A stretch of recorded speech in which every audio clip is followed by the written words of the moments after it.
If Joaquin has his own leading project, who are the artists he wants to work with and what type of project? Again. If Joaquin were to lead a project, what type of project would he want? And who are the artists that you would want to work with? Thank you for that question. But, para sa akin, as an actor, I really want to work with as much people as possible. Yung depression niya ako. So, I want to work with as much...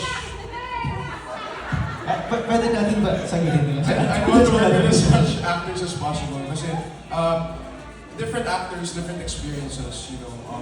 It's like having different friends, diba? You can't really stick to one friend your entire life. Unless that's what you want to do, right?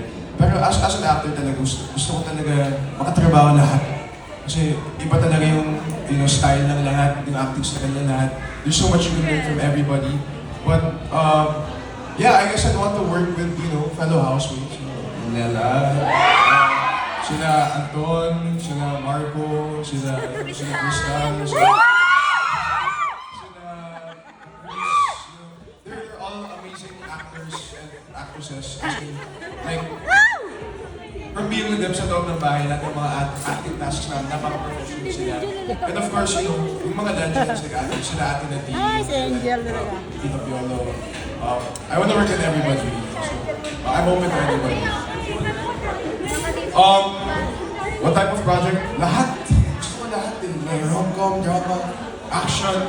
Like, I know you guys are supporting me and I'm sure you guys will support me wherever I go. So, may tiwala talaga ako sa inyo lahat na you're there for me. So, I really want to do it all. I want you guys to see lahat ng mga kakayanan ko when it comes to this industry. So, ayun po, gusto ko po subukan lahat.